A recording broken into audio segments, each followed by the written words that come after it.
Hey there, my friend, Keala Kanae here, and with more and more of our businesses merging online with the internet and more teams being managed remotely, one of the things that I get asked very often is, Keala, how the heck do I manage and run my team remotely and actually make sure that they're doing their jobs, right? And the good news is that I've been doing that now with a team of 20 plus people for the last 2 years, 100% remotely. I'm gonna break down for you exactly how to do it in a way that makes sure that the team is effective, even though they may be miles and miles apart, all right? So stick with me and let's dive in.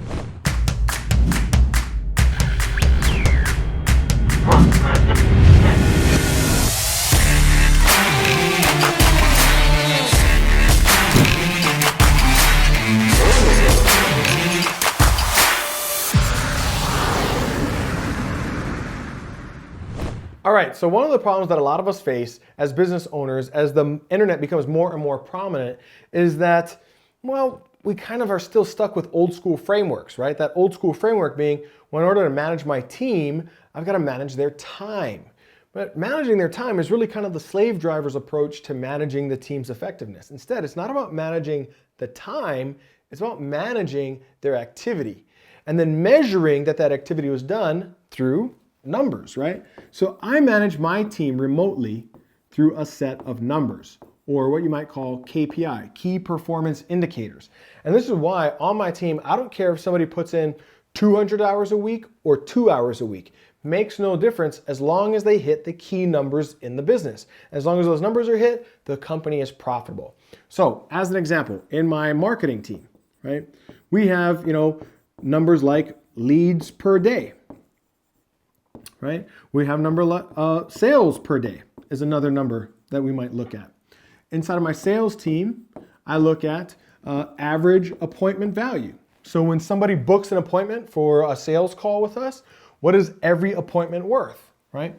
Average call value I'll look at. So what is every call worth, an actual completed call? So there's a difference between appointment, which is somebody books something on our calendar. Some of those people don't show up. So what is every call that gets completed worth?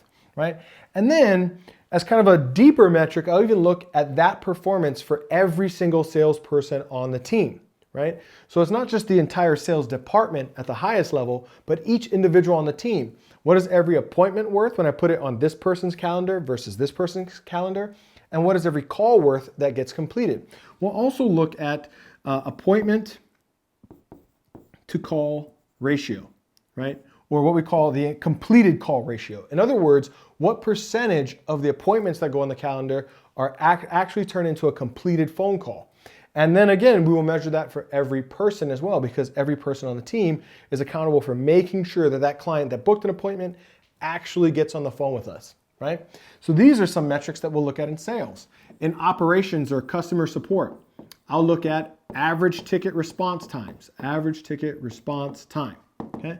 So we know that customers are going to be happy and refunds are going to go down if we have a good ticket response time, right? So if customers have to wait a really long time in order to get their questions answered, not good. Customers wait a short time, very good, right? For refund rates, chargeback rates, and all that sorts of stuff. Another thing that we look at is Net Promoter Score, which you can look up. It's very, very simple, but it basically tells you of all of your customers, what percentage of them would refer you to a friend or family member, right? So it gives you an overall temperature of how happy are they with your service. So by managing these numbers, I know that, listen, if we're hitting X amount of leads per day, whatever the goal is that we need to hit in order for the company to be successful, as long as we're hitting that, I know that the team is doing their jobs, okay? As long as we're hitting the amount of sales, like front-end sales, meaning we're turning these leads into customers of ours, as long as we're doing that effectively every day and hitting the numbers and the goals that we've set, then the team is doing well. Now, I have what's called dashboard KPIs, so the high-level numbers, like this is some of marketing's high-level numbers, and then we also have what we call undercarriage KPIs, basically is what we keep the numbers that if these turn red or if these aren't looking good, then we'll lift up the hood and look at the undercarriage and see what else is going on, right? So undercarriage KPIs we might look at is what is our cost per lead, what is our cost per click, What is our, how well are our landing pages converting, or our web pages converting? How long is our sales, how well is our sales presentation converting? How many people who register for one of our webinars actually attends? So we'll look at some deeper metrics, but basically as the owner, all that I have to look at is these high-level metrics to make sure that the business is healthy, right? And should any of these turn, if they're on track, we light them up green on a spreadsheet, right? If we're more than 90% behind, we put it as yellow. So anywhere from 80% to 90% is yellow, meaning, hey, we're not more than 90% behind goal, but we're 80% on track. So we should probably start taking a look. And then if it's below 80% on track, well then we have a problem. We light that up red, and we know that the whole team needs to go take a look at what's causing the issue. Because if it's red, we're less than 80% on track to goal, which means, we're probably not gonna have the best month ever. And that's when we'll go and look at the undercarriage KPIs and take a look at some of the deeper metrics, right? Sales, same thing. What's every appointment worth? And that tells me that the sales team is doing a good job. What's every call that we have, a completed call? What is that worth? Tells me that the sales team is doing a good job. We don't measure just on appointment value or just on call value, because in the past, I've had sales teams that, if they knew that they were being measured just on their call value, they would have a full 1-hour phone call. And if it didn't turn into a sale, they might mark that call incomplete and say that that person didn't show up, right? And that's a way of them kind of tricking or hiding the numbers to make themselves look good. But once an appointment is on their calendar, they can never deny that that appointment was on their calendar. So now they're incentivized to make sure that that appointment actually takes place and turns into a completed call, and to perform well on that call and make sure that they're able to help that customer and generate a sale. So we look at this at a high level, and then in the undercarriage, we're looking at each individual salesperson and making sure that the ones that have the highest performing numbers, the best performing salespeople, get their calendars filled first, and it trickles down after that to some of the lower performers, right? And then some of them may even be put on probation or have to go through training again.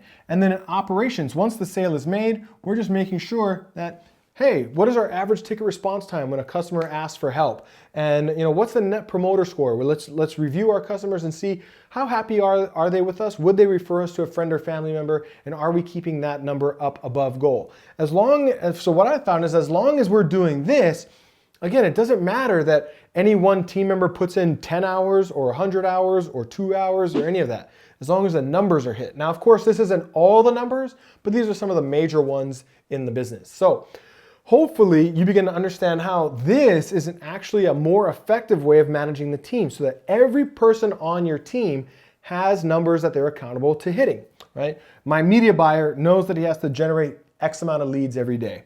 And my marketing team knows that they have to generate X amount of sales every day.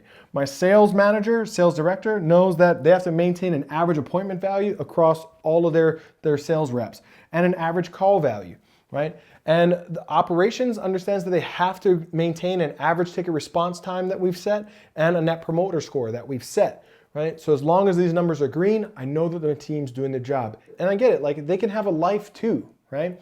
They might take an extra hour-long break to play with their kids while they're working from home. Or they might, decide to spontaneously grab their spouse and go out to a nice lunch in the middle of the day.